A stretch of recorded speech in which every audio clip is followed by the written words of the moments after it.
Assalamu alaikum students, we are starting our first chapter, Introduction and Role of Science. What are the objectives of this chapter? After completing this chapter, we will be able to understand development of science and special references to the Muslims and Pakistani scientists. Second objective is we know the various branches of science and their interrelationship. And the third objective is appreciate the role played by the scientist, played by the science and technology and its impact on life.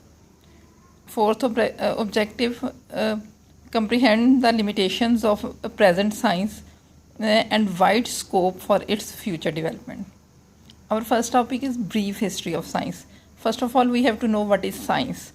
Science is a Latin word which means to know. It is organized from knowledge which is obtained by observation and experimentation. A knowledge which is systematic, tested and brought under general principle. It helps us in understanding and describing the various processes and phenomena that take place around us. Now the second topic is concept of science in Islam. Islam is a religion for all the time. Its techniques are simple, natural and produce deep impact on individual and on society as well. It provides the foundations of society where peace and justice should prevail.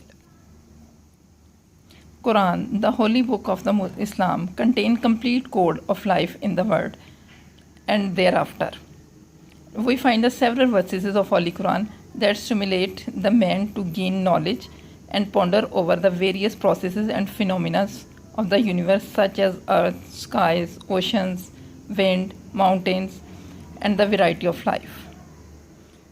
There is no better example of the close links between the Islam and the equation of knowledge than the saying of Prophet Muhammad Sallallahu Alaihi Wasallam, to acquire knowledge is the duty of every Muslim man and woman. The history of science is as old as the man. The growth of science is a continuous process and it has taken a very long period of time to reach the present status. The growth of scientific process can be divided into 4 periods. First period is Greek period. Greek period is from 3rd to 6th century BC. Greek period started from 3rd century and ended at 6th century BC. During this period, great philosophers and the scientists contributed a lot to the knowledge of science. Our second period is Muslim period. Muslim period ranges from the 7th to 13th century. The Muslim thinkers and scientists made valuable and original contribution in the field of chemistry, physics, medicine, mathematics and astronomy. The third period is modern period.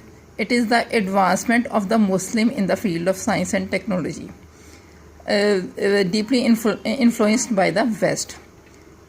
Many books of the Muslim scientists and scholars were translated into English, French, German languages.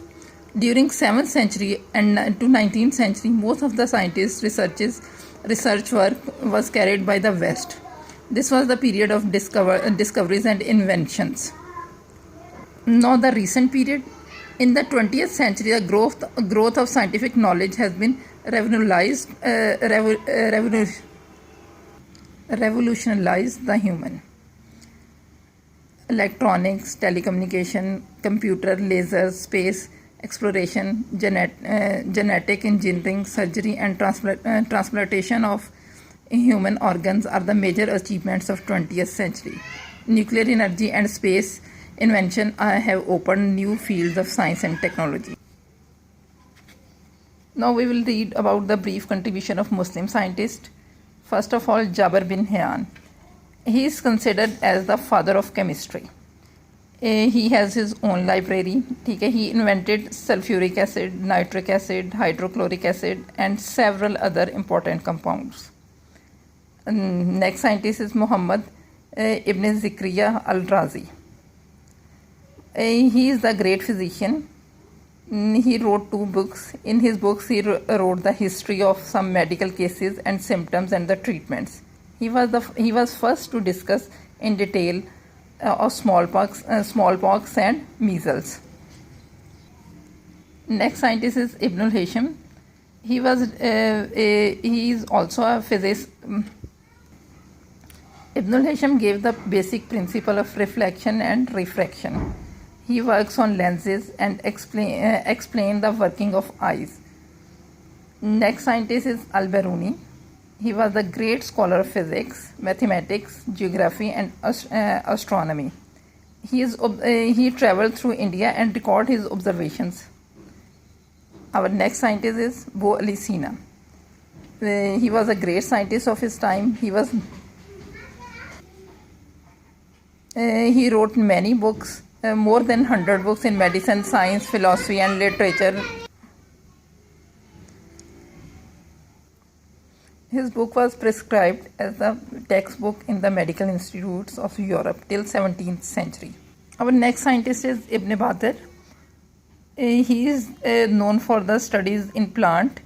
He traveled a lot and collect large number of plants. He discovers many new plants. He is also famous for the study of medicinal plants. He was a great botanist. Our next scientist is Ibn Hafiz. He was the first scientist who described the circulation of blood in human body in 13th century. He was also the first to describe the constitution of lungs. Now girls, मैं आप लोगों के साथ ये कुछ choose the correct answer share कर रही हूँ यूनिट से रिलेटेड. ये आप लोगों ने अपनी नोटबुक्स पे आप लोगों ने इसको नोट करना.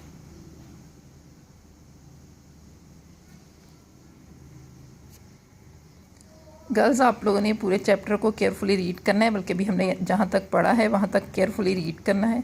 उसके बाद आपने उसमें से कुछ शॉर्ट क्वेश्चंस ढूंढ के अपनी नोटबुक्स पे लिखने हैं. कुछ शॉर्ट क्वेश्चंस ये मैं आप लोगों के साथ शेयर कर रही हूँ. जितने टॉपिक्स अभी हमने पढ़े हैं उससे रिलेटेड जितने क्वेश्चंस इसमें से होंगे वो आप लोगों ने, आपका होमवर्क है, आप लोगों ने अपनी नोटबुक्स पे नोट करने हैं. और अगर कोई चीज़ आपको समझ नहीं आएगी तो वो आप लोग क्लास के सेशन के दौरान मुझसे पूछ लीजिएगा. साथ ही मैं आप लोगों के साथ जो है सब्जेक्टिव क्वेश्चन भी शेयर करती हूँ. These are objective question. आपने इसका answer within 3 to 4 lines लिखना है. ओके. ये साथ ही कुछ लॉन्ग क्वेश्चंस भी हैं. लॉन्ग क्वेश्चंस के भी आंसर आप लोगों ने ढूंढने हैं अपने उसमें से. बाकी हम क्लास में सेशन के दौरान जो है वो डिस्कस कर लेंगे इन क्वेश्चंस के आंसर. शॉर्ट क्वेश्चन का आंसर आपके 3 to 4 लाइन्स का होना चाहिए और सेक्शन सी आपके लॉन्ग क्वेश्चंस हैं. Okay, thank you girls.